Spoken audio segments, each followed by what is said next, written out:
ہر ایک مومن کے دل کی ہے صدا مسلم پرسن اللہ،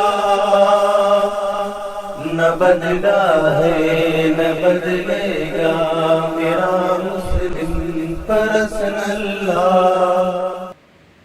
ایمان بڑھ بھی جاتا ہے، مضبوط ہو جاتا ہے۔ اللہ تعالیٰ نے اس کے لیے نسخہ بتایا ہے کہ پہلا نسخہ قرآن مجید کی تلاوت ہے۔ قرآن مجید کی تلاوت اگر ہوگی، مسلسل ہوگی اور ہوتی رہے گی، ایمان بڑھتا رہے گا۔ اللہ تعالیٰ نے قرآن مجید میں یہ بات کہی ہے، اذا تلیت علیہم آیاتہ زادتہم ایمانا، جب قرآن مجید کی آیتیں پڑھی جاتی ہیں تو ان کا ایمان بڑھتا ہے، بڑھ جاتا ہے۔ قرآن مجید کی روشنی میں ایمان کو بڑھانے والی چیز قرآن مجید کی تلاوت۔ آپ سمجھیں تب بھی تلاوت کریں، نہیں سمجھے جب بھی تلاوت کریں، ایمان بڑھے گا، ایمان تازہ رہے گا۔ تو پہلی چیز تلاوت، اور دوسری چیز ایمان کو بڑھانے والی دین پر عمل۔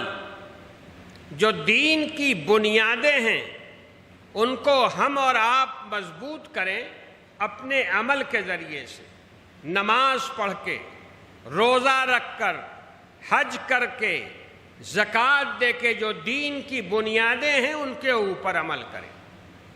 یہ دوسری چیز ہے جس سے ایمان بڑھتا ہے۔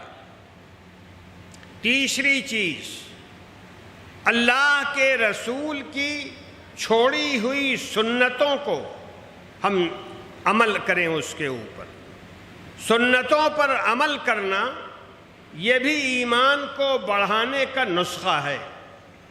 جتنا سنتوں کا اہتمام کریں گے اتنا ہی ہمارا ایمان مضبوط ہوتا چلا جائے گا۔ سنتوں کی کیا اہمیت ہے اسو سمجھیے آپ۔ اللہ کے رسول نے فرمایا کہ جب امت میں فساد اور بگاڑ پیدا ہو گیا ہو، جب امت کے اندر برائیاں پھیل گئی ہوں، جب سنتوں کے چھوڑنے کا مزاج بن رہا ہو، اس نازک وقت کے اندر ایک سنت کو زندہ کرنا 100 شہیدوں کے اجر کے برابر ہے۔ 100 شہیدوں کے اجر کے برابر ہے۔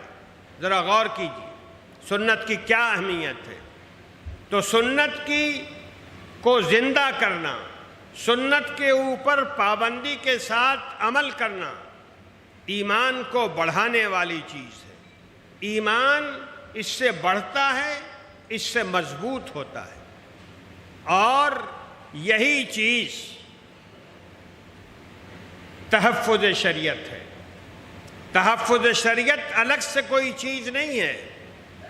جو دین ہے، جس دین کو آپ جانتے ہیں، جس کی موٹی موٹی بات آپ جانتے ہیں، اس پر پابندی کے ساتھ آپ عمل کریں، شریعت کی حفاظت ہوتی رہے گی۔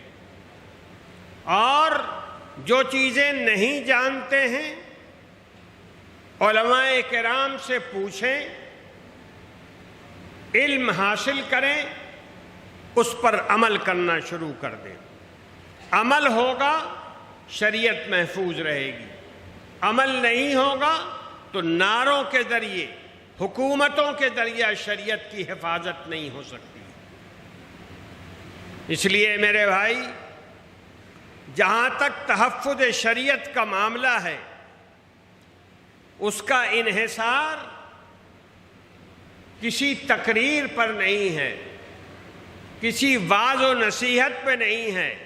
اس کا انحصار اس بات پر ہے کہ ہم شریعت کی بڑی چھوٹی باتوں کی کتنی پابندی کرتے ہیں۔ جتنی ہم پابندی کریں گے شریعت اتنی ہی محفوظ رہے گی، اور اگر ہم پابندی نہیں کریں گے شریعت محفوظ نہیں رہ سکتی ہے۔ اب یہ قرآن مجید ہی کی مثال لے لیجئے، قرآن مجید کے نسخے ہمارے گھروں میں بھی ہیں، مسجدوں میں بھی ہیں، اور اگر خدا نہ خواستہ کسی دن قرآن مجید کے کوئی ظالم حکومت آ جائے اور قرآن مجید کے سارے نسخے جمع کر کے آگ لگا دے، قرآن مجید ختم نہیں ہو سکتا، اس لیے کہ ہمارے دلوں میں محفوظ، ہمارے حافظ حفاظ کرام قرآن مجید ان کے دلوں میں محفوظ، وہ زبانی بچوں کو یاد کرا کے حافظ بناتے رہیں گے، قرآن مجید محفوظ رہے گا۔ ہر ایک مومن کے دل کی ہے صدا مسلم پرسن اللہ، نہ بدلا ہے نہ بدلے گا میرا مسلم پرسن اللہ۔ ہر ایک مومن کے دل کی ہے صدا مسلم پرسن اللہ،